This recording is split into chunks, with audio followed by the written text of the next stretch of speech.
Et lolo tout le monde, j'espère que vous allez bien et bienvenue dans cette petite vidéo du vendredi. On parlait de Bitcoin et d'Ethereum et si jamais vous voulez que je parle d'autres actifs, ce serait pas mal que vous commenciez à me mettre ça dans les commentaires parce que je pense qu'on peut avoir quelque chose peut-être qui pourrait être intéressant en termes de bounce à voir.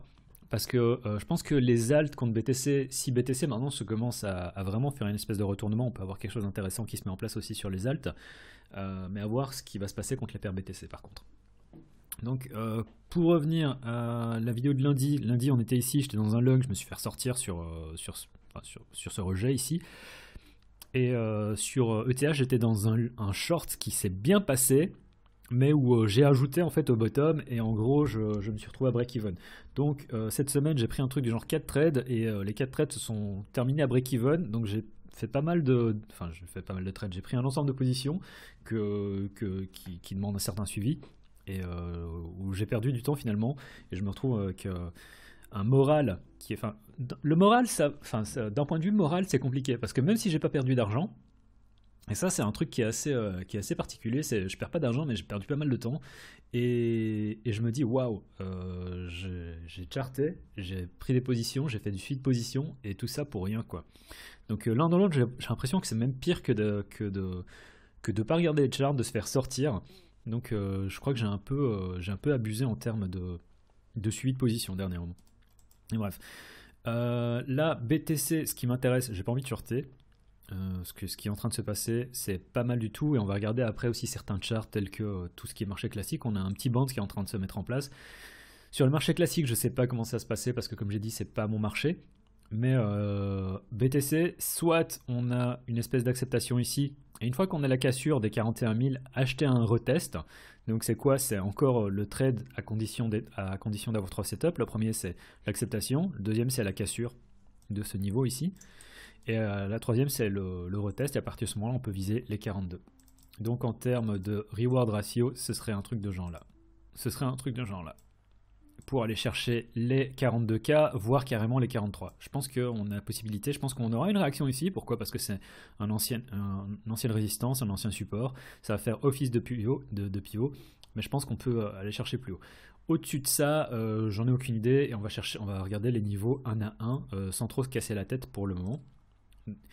Et la deuxième chose, c'est on revient. J'y crois pas trop, mais il faut toujours avoir ce plan derrière la tête. C'est celui-là. Alors certains vont me dire, ouais mais t'as vu ton RR il est tout pourri. Oui je suis d'accord, mon RR il est tout pourri. L'idée c'est quoi du coup? C'est si on revient chercher les 36. Imaginons on ait une acceptation, mais qu'on n'ait pas de cassure, et qu'on vient de rechercher ici en dessous. Je veux quand même acheter les 36,5. Pourquoi? Parce qu'à partir de ce moment-là, c'est épaule, tête, épaule inversée.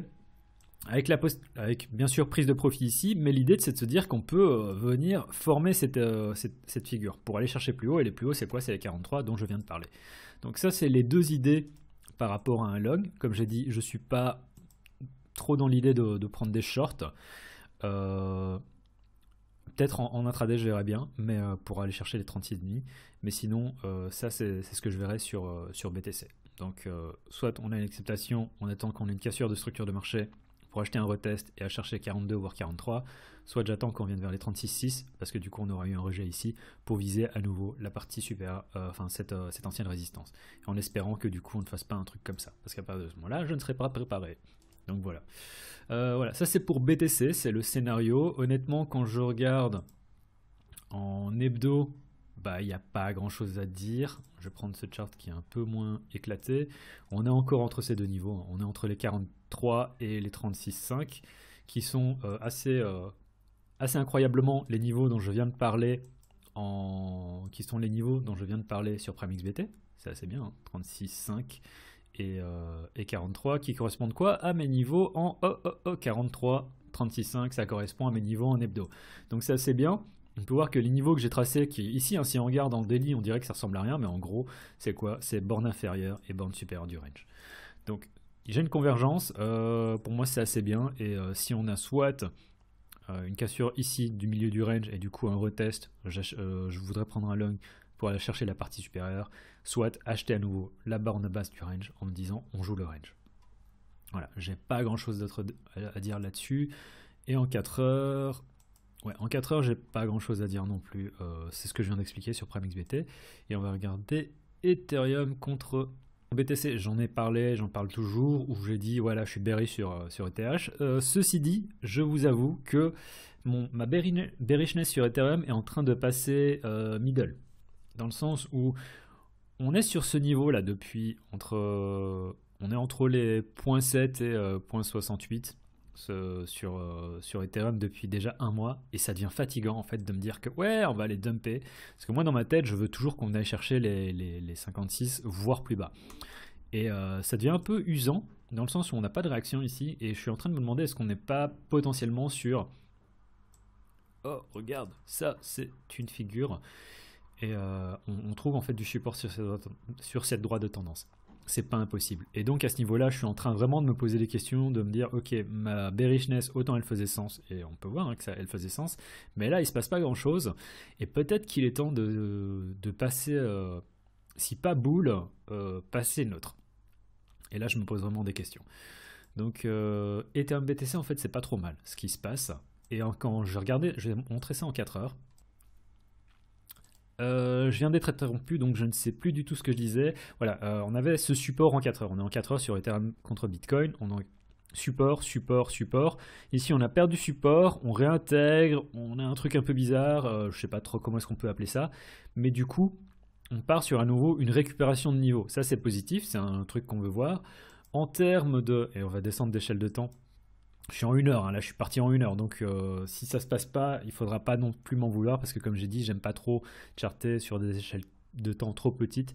C'est si on a une espèce de cassure encore ici de ce niveau et qu'on a encore on vient à nouveau chercher la zone des 67, 68. Je me dis que cette fois on devrait avoir une cassure parce que ici on peut voir ça c'est un niveau pivot qui est assez intéressant. Hein. C'était quoi On va regarder ça en 4 heures, ce sera plus simple.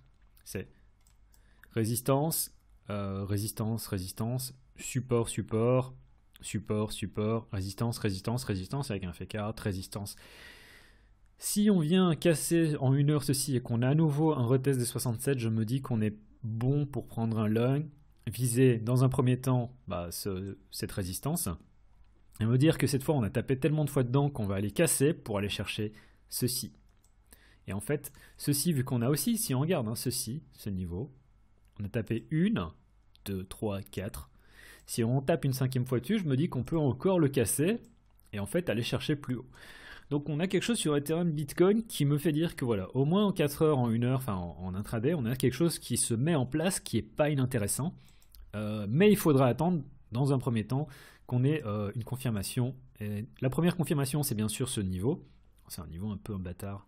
J'aime pas trop ce niveau. J'aime pas trop ce niveau en 1 heure. Bref. Mais une fois qu'on a la cassure ici, on attend qu'on ait un retest, on prend un long ici, avec un stop qui se mettra ici en dessous pour aller viser ça ici. Donc voilà, j'ai donné un setup de trading, enfin 2 setups de trading en fonction de ce qui va se passer sur BTC. Je donnais un setup de trading long sur ETH. On va regarder ETH USDT. Alors, ETH, USDT, on a... Bon, je suis assez content parce que je suis encore capable de dessiner des niveaux. Vraiment, quand on regarde... on est encore, d'un point de vue weekly, on est encore entre ces deux niveaux ici. Donc, pas grand-chose à dire. En daily, on a vachement bien tenu support. C'est assez incroyable ce qui se passe ici. On a eu un spike, on a un deuxième spike, on tient les niveaux. Vraiment, ce genre de choses, je trouve ça... Je comprends qu'il y a des gens qui pensent que l'analyse technique, ça sert à rien. Et que c'est un scam, mais moi quand je vois ce genre de réaction et qu'on tient très très bien les niveaux, je me dis que voilà, je trouve ça c'est assez beau. Et là du coup on est parti entre ces deux niveaux. Là ce que j'ai envie de me dire c'est que tel quel en daily, on va tout simplement aller chercher les 2008, 2009, voire possiblement en fonction de ce qui se passe sur BTC et aussi de ce qui se passe sur ETH BTC, en fait aller chercher les 3050. Et à partir de ce moment-là, on arrive dans quelque chose de différent. 3050, je peux aussi déplacer ça comme ça, c'est bien, ça tient les niveaux. En plus, on a cette droite de tendance ici, donc attention. Et à 3050, j'attends de voir le genre de réaction qu'on va avoir, mais en attendant, j'ai pas grand-chose à dire. Pour un setup, ça me paraît un peu compliqué aussi, parce que bon, On a cette espèce de configuration en entonnoir qui est une configuration un peu étrange que moi j'ai jamais été très doué à trader. Mais je sais que d'un point de vue de chartiste, on dit quoi? C'est on a l'entonnoir.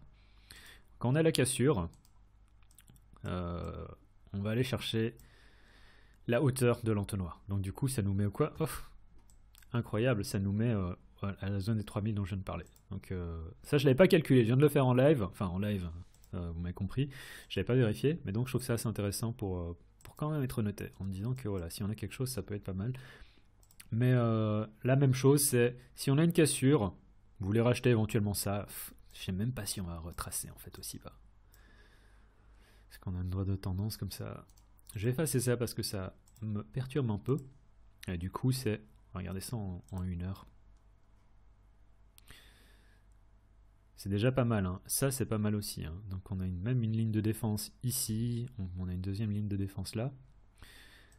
Mais si vous voulez, pour vraiment bien faire les choses, parce que là, c'est quoi dire, mais où est-ce qu'on arrive? On arrive pile poil sur une résistance. Et vous voulez pas prendre un long ici. Mais si on a la cassure ici, qu'on a un rejet, vous voulez acheter ça aussi proche que possible des 2005, je pense que ce sera davantage 2006, en vous disant que voilà, ça va normalement faire office de ligne de défense. Deuxième ligne de défense, en vrai, c'est un peu plus bas, c'est assez... Ouais, c'est compliqué, j'ai pas envie... Je vais rien dire là-dessus parce que...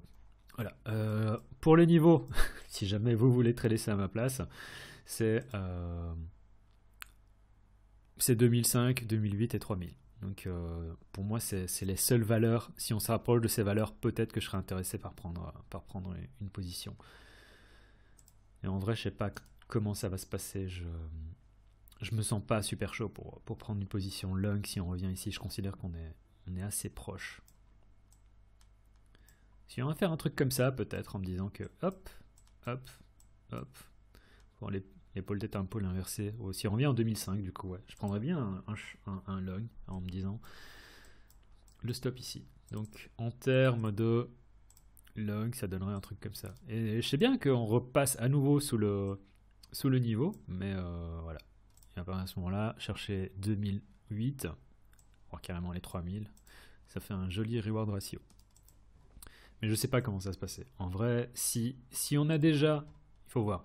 Aussi, voilà, si on a la cassure de structure de marché ici, si on a un retest dans cette consolidation, oui, je prendrais bien un long. Si on a un truc comme ça, si on a d'abord la cassure de structure de marché, et à partir de ce moment-là, je prendrais un long. Avec un stop, ouais, ici en dessous, c'est très bien, un truc comme ça. Le reward ratio sera moindre, mais ça reste un bon trade.